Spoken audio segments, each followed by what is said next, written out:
यहाँ पे हम आज डिस्कस करने वाले हैं हमारे द हिंदू के शॉर्ट नोट का एनालिसिस, जो कि 4 जून का है, संडे का।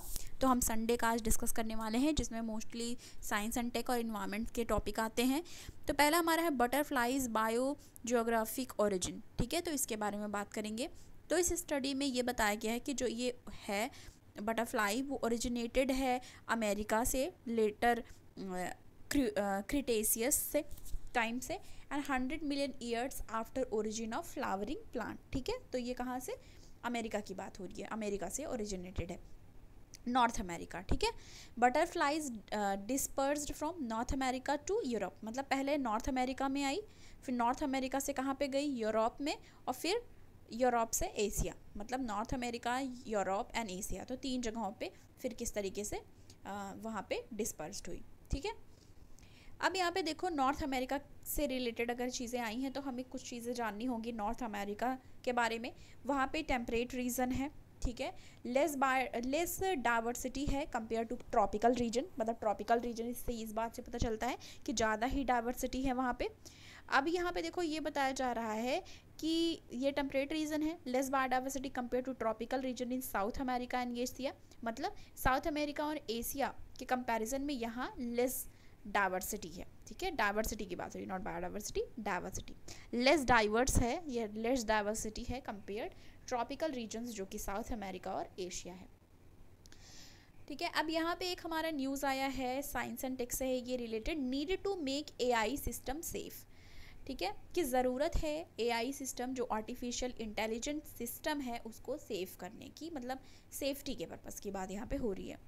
Centre for AI safety, CAIS, एक ऑर्गेनाइजेशन, उसकी बात हुई है, CAIS की।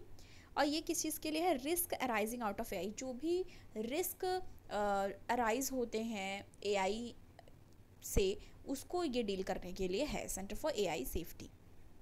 अब यहाँ पे देखो, मिटिगेटिंग रिस्क, मतलब रिस्क को कैसे मिटिगेट करना है, ये एक ग्लोबल प्रायोरिटी बन चुका है along side other societal scale risk, जैसे कि पैंडेमिक है, न्यूक्लियर वॉर है। तो पैंडेमिक और न्यूक्लियर वॉर के साथ साथ ये भी एक रिस्क बन गया है, किस चीज़ को लेकर के, एआई के सेफ्टी को लेकर के। ठीक है, अब यहाँ पे देखो, हम बात करेंगे CAIS की कि ये क्या है। ये एक non profit San Francisco California based है ऑर्गेनाइजेशन है ये, जो कि फंडेड है फेसबुक के को फाउंडर डस्टिन मॉस्कोविट के द्वारा। ठीक है, जो फेसबुक के को फाउंडर हैं, उनके द्वारा ये फंडेड है। अब यहाँ पे एक चीज़ हमें जाननी है, need to make AI system safe, ये हमने देख लिया। ठीक है, अब CAIS का एम देखेंगे क्या है।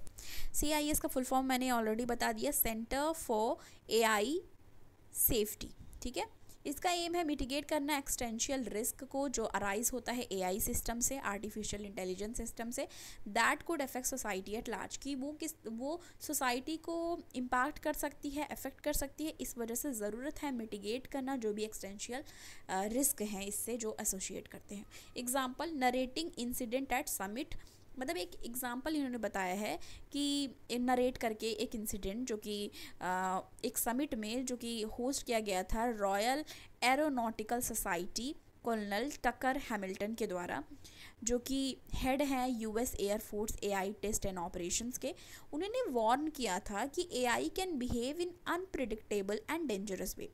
तो उन्होंने वार्न करते हुए ये बोला कि जो एआई है, आर्टिफिशियल इंटेलिजेंस, वो अनप्रिडिक्टेबल और डेंजरस वे में बिहेव कर सकती है। इसके लिए उन्होंने वार्निंग इस चीज़ को दी थी, नरेट करके एक इंसिडेंट जो कि उस समिट में। ओके, अब यहाँ पे हमको कुछ चीज़ें देखनी, हमने ये देखी। अब नेक्स्ट हम देखेंगे why safety important in machine learning and AI development, मतलब मशीन लर्निंग और आर्टिफिशियल इंटेलिजेंस डेवलपमेंट में सेफ्टी इंपॉर्टेंट क्यों है, इसके बारे में यहाँ पे हम देखेंगे। Military drone was program to identify an enemy surface air missile, मतलब जैसे मिलिट्री ड्रोन यूज़ किया गया प्रोग्राम, मतलब आइडेंटिफाई करने के लिए एनिमी को सरफेस टू एयर मिसाइल में। अब एक बार अगर वो एनिमी स्पॉट हो गया, ठीक है, सरफेस टू एयर जो मिसाइल है वो साइट को वहाँ पे स्पॉट कर लिया गया, ह्यूमन एजेंट वो suppose to sign off an strike. मतलब इसमें ये कुल मिला के बताया जा रहा है कि चलो, जैसे कि एक टारगेटेड वो सेट किया गया कि आपको खोजना है एनिमी कहाँ है, और वो साइट अगर आइडेंटिफाई कर ली गई है, पर उसके बाद अगर वो क्या करना चाहते हैं, वो बात करना चाहते हैं, वो सुलझाना चाहते हैं, उसमें क्या होता है, but AI decided to blow up the site.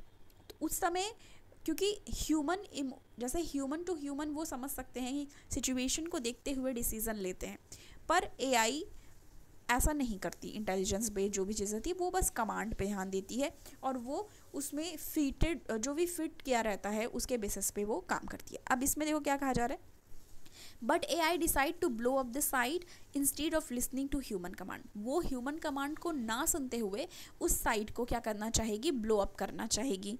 तो एक तरीके का ये रिस्क एसोसिएट रहता है, नॉट जस्ट इन मिलिट्री, बल्कि जो यूज़ किया जाता है AI और मशीन लर्निंग का डाइवर्स इंडस्ट्रीज़ में भी यूज़ किया जाता है। इसका एक मैं एग्जांपल बताती हूँ। कल की ही बात है, मैंने मतलब दिल्ली में भी एक चीज़ देखा कि अभी बहुत सारी चीज़ें हो रही हैं, तो ये AI मशीन लर्निंग ये सारी चीज़ें तो है। अब रोबोटिक सर्जरी भी बहुत जगह ऐसे हॉस्पिटल्स, जो बड़े बड़े हॉस्पिटल्स हैं वहाँ पे बाहर लिखा रहता है कि रोबोटिक सर्जरीज अवेलेबल। तो रोबोटिक सर्जरी भी अवेलेबल वहाँ पे हो गई है बड़े बड़े हॉस्पिटल्स में, ठीक है। तो इसका एग्जाम्पल यहाँ पे देखो, मेडिकल साइंस है। इसमें बताया जा रहा है AI use to train large data set to diagnose health condition. मतलब AI को यूज़ किया जाता है ट्रेन करने के लिए लार्ज डेटा सेट को, जिससे जो डायग्नोस्टिक होते हैं हेल्थ कंडीशन वगैरह के, वो भी इसमें भी AI का यूज़ किया जा रहा है एट लार्ज नंबर, ठीक है। कार मैन्युफैक्चरर्स जो हैं, कार मैन्युफैक्चरिंग जो करते हैं, वो क्या कर रहे हैं, डिप्लॉय कर रहे हैं advance driver assistant system, ADAS। मतलब ADAS का फुल फॉर्म है ये, एडवांस ड्राइवर असिस्टेंट सिस्टम। किस चीज़ के लिए, to give drivers automated driving experience, कि जिससे उनको ऑटोमेटेड ड्राइविंग एक्सपीरियंस हो पाए। मतलब कि, और ऐसा तो न्यूज़ में आपने सुना ही होगा कि ये एक ऑटोमेटिक कार है, ठीक है। फिर अभी जो है एक दिखाया जाता है कि उसमें वो सेल्फ ड्राइविंग का भी बात हो रही है, कि सेल्फ ड्राइविंग भी एक तरीके से आ रही है। तो ये सारी चीज़ें भी AI बेस्ड जो हो रही हैं। अब नेक्स्ट हमारा ये है एनीमिया पॉलिसी डिजीज़ वाले से रिलेटेड। ये सारे आज GS पेपर 3 से रिलेटेड आए हैं, ठीक है। जनरल स्टडी पेपर 3 मेंस और प्री में भी आते हैं, ठीक है। प्री मतलब मैं मेंस का इसलिए बोलती हूँ कि आप नोट्स बनाते हो ना, कि आपने नोट्स डिसाइड किए होगी कि इसमें कौन सा लिखेंगे, इसमें कौन सा लिखेंगे, इसलिए मैं बोलती हूँ कि ये GS पेपर 3 का है। अब यहाँ पे देखो एनीमिया पॉलिसी से रिलेटेड आया हुआ है। इसमें जो क्वेश्चन है रिलेटेड एनीमिया वो ड्रॉप किए गए हैं नेशनल फैमिली हेल्थ सर्विस 6 से, और जो कि शेड्यूल है शुरू होगा जुलाई 6 से। और इसमें जो क्वेश्चन थे जिसमें हेल्थ एक्सपर्ट पूछते थे efficacy of the method being used to estimate haemoglobin levels, तो वो उस चीज़ को वहाँ पे हटाया गया है। अब यहाँ पे इंडियाज़ एनीमिया बर्डन इससे रिलेटेड हम देखेंगे। तो नेशनल फैमिली हेल्थ सर्विस 5, जो नेशनल फैमिली हेल्थ सर्वे 5 है 2019 से 2021, उसमें क्या पाया गया उस रिपोर्ट में कि 57% वुमेन एज ग्रुप 15 to 49 वो सफ़र कर रही हैं एनीमिया से, and 67% children 6 month to 59 months are anaemic. तो बच्चे जो 6 month to 59 months है वो एनेमिक हैं, and 57% women age group 15 to 49 they also suffering from the anaemia. Okay, तो ये है 53% and 58.6% in national family health survey 4 2015 to 16। तो मतलब जो नेशनल फैमिली हेल्थ सर्वे 4 आया था उसमें 53% वुमेन एज ग्रुप थी, 53% थी जो सफ़र कर रही थी वुमेन, और 58.6% चिल्ड्रन सफ़र कर रहे थे एनीमिया से, वो एनेमिक थे, ठीक है। ये आ रहा है। अब ये जिनको नहीं पता उनके लिए बता देती हूँ कि एनीमिया है क्या। इसमें खून की कमी होती है, ठीक है। जिनको खून की कमी होती है उसकी बात यहाँ पे की जा रही है। ओके, अब नेक्स्ट देखेंगे। जिनको नहीं पता था उनके लिए था कि एनीमिया क्या होता है, जैसे खून की कमी होती है। जैसे लोग हीमोग्लोबिन चेक कराते हैं तो उसमें जितने पॉइंट होने चाहिए, आप अगर रिपोर्ट किसी का देखो होगा या आपके घर में अगर कभी किसी ने कराया होगा, आप वो रिपोर्ट देखोगे तो वहाँ पे क्या होता है, ये भी दिया रहता है कि नॉर्मल वैल्यू कितने से कितने होगी और आपका पॉइंट कितना, आपको कितना खून है, मतलब कितने यूनिट है वो भी वहाँ पर दिया रहता है, कितना ब्लड पॉइंट है आपका, ठीक है। तो उससे आप वहाँ पर जान सकते हो कि वो पर्सन अगर ज़्यादा कम है तब वो एनीमिक कहलाता है, 1-2 पॉइंट तो वो कवर कर लेता है। कॉजेज़ ऑफ एनीमिया, कॉजेज़ क्या है एनीमिया की, किस वजह से होता है। तो अकॉर्डिंग टू WHO यानी कि वर्ल्ड हेल्थ ऑर्गेनाइजेशन ने बोला है, number of red blood cells और haemoglobin concentration lower than normal. मतलब वही जो मैं बता रही हूँ पॉइंट का। तो जो हीमोग्लोबिन कंसंट्रेशन लेवल है अगर लोअर होता है नॉर्मल वैल्यू से, तो उस पर्सन, रेड ब्लड सेल की बात हो रही है, ठीक है, आरबीसी की, और तो उसको माना जाता है कि ये एनेमिक है। Haemoglobin needed to carry oxygen, क्योंकि हीमोग्लोबिन ज़रूरत होती है, वो ऑक्सीजन कैरी करती है, इस वजह से इसका एक इम्पॉर्टेंट रोल होता है ह्यूमन बॉडी में।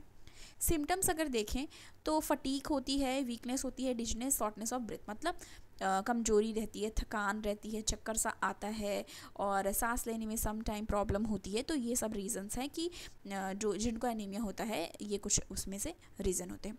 According to health ministry, assessment of anaemia in India shifted to new diet and bio marker survey in India. तो ये डाइट प्लान की इसमें बात हुई है, शिफ्टेड टू न्यू डाइट, मतलब न्यू डाइट पे शिफ्ट करने की बात की, ये सा अकॉर्डिंग टू हेल्थ मिनिस्ट्री ये चीज़ बोली गई है। और एक चीज़ और कही गई है, टू मैप, मतलब किस चीज़ को मैप करने की बात कही गई है, diet, nutrition and health status, मतलब डाइट को, न्यूट्रिशन को, हेल्थ स्टेटस को मैप करने की बात की गई है DABSI, यानी कि new diet and bio marker survey in India की तरफ से। Provide correct estimate of anaemia among rural and urban, जिससे कि मैप करना है, टू मैप मतलब की बात की जा रही है इसमें कि मैप करना है डाइट, न्यूट्रिशन और हेल्थ स्टेटस के बेसिस पे रूरल एंड अर्बन पीपल्स को, और ये एस्टिमेट जो है वो तैयार करना है एनीमिया किनको है किनको नहीं है, उस बेसिस पे कि कितने, फिर उसके बाद डिस्क्राइब होगा कितने % लोगों को एनीमिया है, ठीक है। डाइट, न्यूट्रिशन और हेल्थ स्टेटस को मैप करते हुए ये चीज़ करनी है। तो हमने ये कल वाला सारा चीज़ें जो हमारा है हमने देख लिया। 4 जून संडे का ये था, जिसको मैंने देख लिया, और इसके बाद मैं आपको आज वाला भी प्रोवाइड कराऊंगी, तो ये आप तब तक देख के अपनी नोट्स जो है वो बना लो। थैंक यू सो मच, मिलती हूँ मैं आपको नेक्स्ट वीडियो के साथ।